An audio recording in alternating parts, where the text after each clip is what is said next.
அவருக்கு தெரியும் நமக்கு என்ன வேணும்னா செலுத்த வேண்டியதாக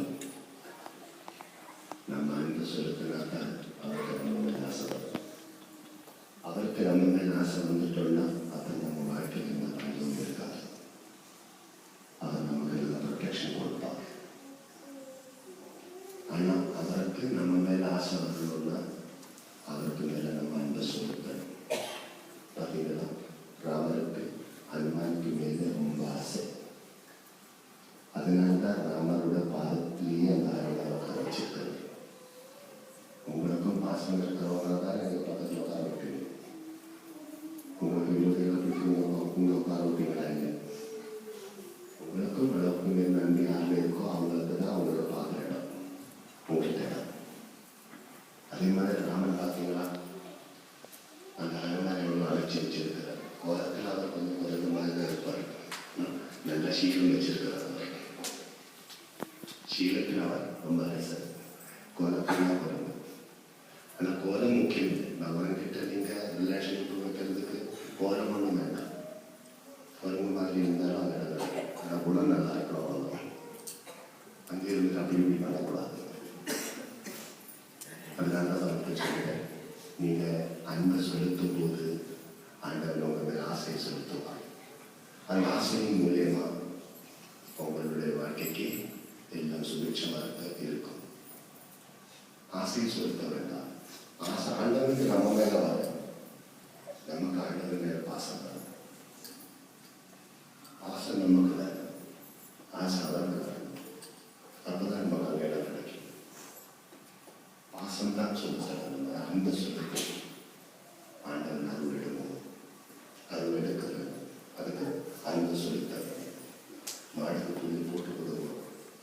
அப்போதான் மாடு பால் செலுத்தும். அப்போ முதல்ல புல்லு போட வேண்டும். அப்போதான் அவங்க பாத்திரத்தில் பால் நிறைய கிடைக்கும். அது மாதிரி தான் சேவை. நீங்கள் முதல்ல நிறைய சேவை பண்ணுவோம். எப்படி சேவை பண்ணுங்கள்? சேவையினுடைய ஆழத்தை அளக்க வேண்டாம், அகலத்தை அளக்க வேண்டாம். மனமார்ந்த சேவைகள் பண்ணுவோம். நான் அவ்வளோ பண்ணியிருக்கிறேன், இவ்வளோ பண்ணியிருக்கிறேன் சொல்லக்கூடாது. 1000 பணி கொடுத்திருந்தாலும் நான் ஆண்டவனுக்கு 1000 பணி கொடுத்தேன் சொல்லக்கூடாது. நான் பணி கொடுக்கிறேன், அவரே நான் பண்ணியிருக்கேன். அதுக்கு என்ன ஒரு கருவியாக வச்சிருக்கிறோம். நான் ஒரு கருவி வைக்கிறேன். ஹனுமான் மலையை தூக்கினாரா, ராமன் மலையை தூக்கினாரா? ஹனுமான் மலையை தூக்கல. ஹனுமான் கொடுத்த ராமதான் மலையை தூக்கியிருக்கிறார். அது மாதிரி நம்ம கொடுத்த ஆண்டவன் தான் ஆண்டவனுக்கு தொண்டு செய்வதற்கு நமக்கு இடத்தை கொடுக்கிறார். அந்த மனப்பான்மை எங்கேருந்து வந்திருக்கு? அவரின் மூலமாக தான் கிடைச்சிருக்கு. அந்த மனம் இருக்கிறபடியாக தான் நம்ம செய்யணும். அப்போ அந்த மனம் எங்கேருந்து வருது? அவர் தான் கொடுத்துருக்காரு. அதில் நம்ம ஆழத்தையும் வளர்க்கக்கூடாது, அகலத்தையும் வளர்க்கக்கூடாது. நான் அவ்வளோ பண்ணியிருக்கேன், எவ்வளோ பண்ணியிருக்கிறேன்னு சொல்லிட்டு படிக்க போட்டு படுத்து தூங்கக்கூடாது. அதெல்லாம் பண்ணுறது தெரிஞ்சு கிடையாது. இருந்து நான் பண்ணலை, எல்லாம் நீங்கள் ராமமா உங்களோட அருள் ஒன்றுமே இல்லை. அதில் உணர்ந்துட்டேன். இந்த உலகத்தில் என்னோட ஒவ்வொரு மூச்சும் இங்கே தான் இருக்கிறீங்க. அந்த மூச்சு இல்லைன்னு இந்த உலகமே காக்கணும். இந்த மூச்சு யாரோட கண்ட்ரோல் இருக்கு? அவரோட கண்ட்ரோல் இருக்கு. நம்ம கையில் இருக்கா எவ்வளோ நடக்குது? இல்லை.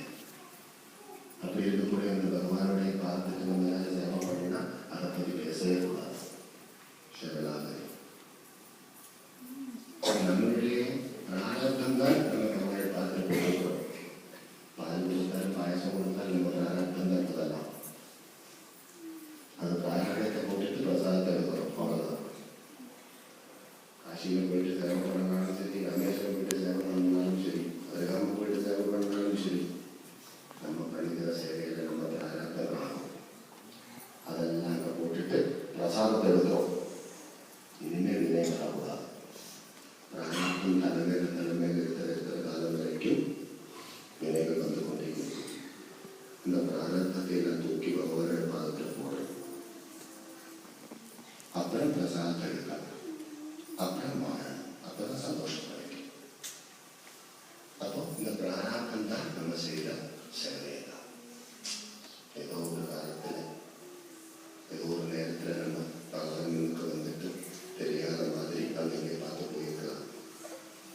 அதுக்கு பிராயச்சித்தம் பண்ணி கொண்டிருக்கிறோம். இந்த ஜென்மத்தில் நம்ம உணர்ந்த நேரத்தில் வழங்கி வாழ முடியல. இப்போ உணர்ந்து வழங்கி வாழ்ந்து கொண்டிருக்கிறோம். அவ்வளவுதான். இந்த அளவுக்கு இந்த தர்மத்தை வாழ வைப்பதற்காக முயற்சி எடுத்துக் கொண்டிருக்கிறோம். அதே மாதிரி தானே பின்பு ஆலை இப்படி அழகான ஆலயம் அமைப்பதற்கு எத்தனையோ மக்கள் உழைப்பதான் காரணம். ஒருவர் மட்டும் முயற்சித்தால் இதெல்லாம் நடக்காது. போன முறை இந்த ஆலயத்தில் வந்ததை விட இந்த ஆலயம் எவ்வளவு விசேஷமாக இருக்கின்றது. இப்போ ரொம்ப அழகாக இருக்கின்றது, ரொம்ப பிரமாதமாக இருக்கின்றது. அதுக்கெல்லாம் காரணம் நிறைய மக்களோட உழைப்பு தான் காரணம். உழைப்பு மட்டும் இருந்தால் ஆலயம் வராது, ஒத்துழைப்பு இருக்கணும். அப்பதான் ஆலயம் வரும். ஒவ்வொரு மக்களோட ஒத்துழைப்பினால்தான் இந்த ஆலயம் வருகின்றோம். எத்தனையோ மக்களோட முயற்சியினால்தான் இந்த ஆலயம் உருவாயிருக்கின்றது. அதனாலதான் நம்ம எல்லாரும் இன்னைக்கு இங்கே வந்திருக்கின்றோம். அங்கெல்லாம் போயிருக்கிறதா இங்கெல்லாம் வந்திருக்கிறோம். ஏன் தெரியுமா?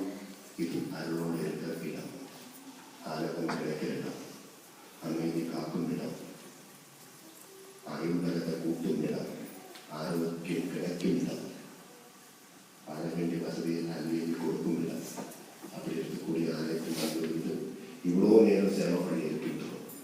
இதுக்கெல்லாம் காரணம் உள்மனம் உணர்ந்தவர்கள் சேவை மூலியமா. உள்மனம் உணர்ந்தவங்களால என்ன பண்ண முடியும்? இல்லைன்னா எனக்கு சிந்தனைப்பட்டிருந்தா இருக்கும். எல்லோருக்கும் நல்ல கிடைக்க வேண்டும் என்ற சிந்தனை இருக்கிறவங்களுக்கு தான் உள்மனம் திறந்தது. அதான் சமைச்சல தெய்வீகமா வாழுங்கோ. அசுவீகம்னா என்ன தெரியுமா? யாருமே நல்லா இருக்கக்கூடாது. மனுஷியம் என்று தெரியுமா? நான் மட்டும் நல்லா இருக்கணும். தெய்வீகம்னா எல்லாரும் நல்லா இருக்கணும். சர்வலோகா சமஸ்தா சுகினோ பவந்து, அது தெய்வீகம். நம்ம முன்னோர்கள் அப்படிதான் பாடியிருக்கிறாங்க. நான் மட்டும் நல்லா இருக்கிற குடும்பத்தோட நல்லா இருக்கணும்னு சொல்லிட்டு இது பண்ணல. ஏதாச்சும் பண்ணுறதா இருந்தால் எல்லோருக்கும் அது நன்மைக்கு காரணமாக பண்ணலாம். ஒரு மரத்துக்கு தண்ணி ஊற்றினா அந்த மரத்துக்கு பக்கத்தில் வர்றவங்களுக்கெல்லாம் நிழல் கிடைக்கும் இல்லையா? தண்ணி ஊற்றுறவங்களுக்கு மட்டும் இல்லை, அந்த மரத்தை சுற்றி இருக்கிறவங்களுக்கெல்லாம் நிழல் கொடுக்கும் அந்த மரம். அதே மாதிரி நம்ம ஒரு விளக்கேற்றி வச்சாங்க, அந்த விளக்கை ஒளி எல்லோருக்கும் தான் கிடைக்கின்றது. அப்படியான விளக்குகள் நம்ம எல்லோரும் சேர்ந்து ஏற்றி வைக்கின்றது. அப்பதான் இந்த மாதிரி தர்மங்கள் நம்ம சமூகத்துக்கு உதவியாக எல்லா காலமும் இருக்கும். அதான் சமூகம் சொல்ற இப்படியான தார்மீகமான சேவைகள் எல்லாம் உங்களுக்கு எல்லாம் நிரந்தரமான உறவு இருக்க வேண்டும். வாரத்தில் ஒரு நாளைக்கு கோவிலில் வந்து சாமி கும்பிட்டு போயிட்டு அடுத்த வாரம் வந்து கும்பிடும் போது நீங்கள் பார்த்துட்டு போனீங்க என்ன தேவை இருக்கு, அவங்க மூலியமாக என்ன பண்ண முடியுமா பண்ணிக்கிட்டே இருக்கணும். ஏன் தெரியுமா? இதெல்லாம் நம்ம வாழ்க்கைக்கு ரொம்ப முக்கியம்.